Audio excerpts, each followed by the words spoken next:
Sunday morning with President Trump's agenda and new resistance from Democrats and Democrat-appointed federal judges.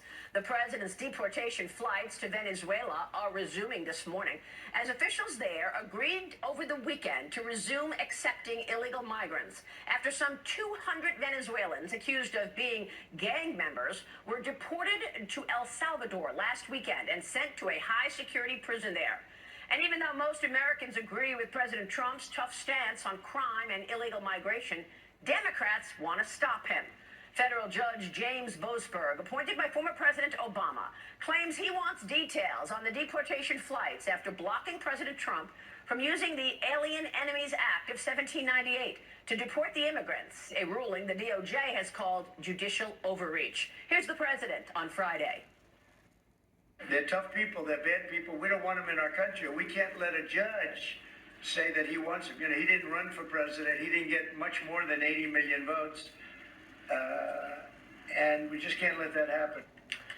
In addition to Boasberg, 3 other federal judges have ruled against the administration on different cases, including men competing in women's sports and government cuts by DOJ, all by judges appointed by either former Presidents Obama or Biden. As Senate Minority Leader Chuck Schumer is taking a victory lap over the judges' resistance. We did put 235 judges, progressive judges, judges not under the control of Trump last year on the bench, and they are ruling against Trump time after time after time. And while judges are doing their part to stop the president, agitators are taking to the streets to vandalize Tesla vehicles in protest of Elon Musk and DOJ, with the FBI revealing that Tesla vehicles and dealerships are being targeted with arson, gunfire, and vandalism in at least 9 states. President Trump is promising harsh penalties for these vandals, threatening to send them to jail for up to 20 years, with Attorney General Pam Bondi branding it as domestic terrorism.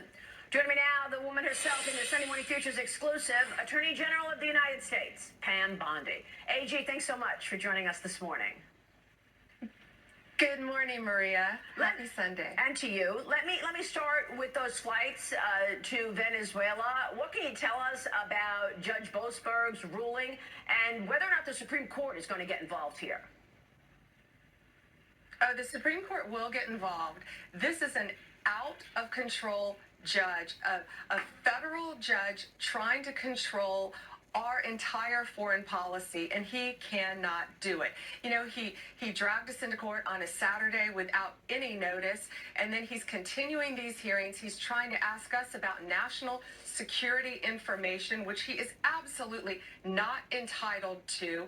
We are appealing. We will be in court Monday. Again, we will win. We will prevail. There are 261 reasons why Americans are safer today, and that's because those people are now in an El Salvador prison.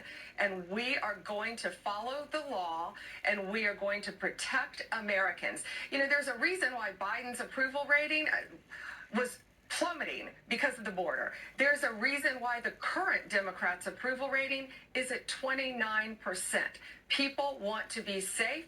This is President Trump's agenda to keep Americans safe, Maria. It's basic public safety. Get these people out of our country as fast as we can. They're not immigrants. They're illegal aliens who are committing the most violent crimes you can imagine.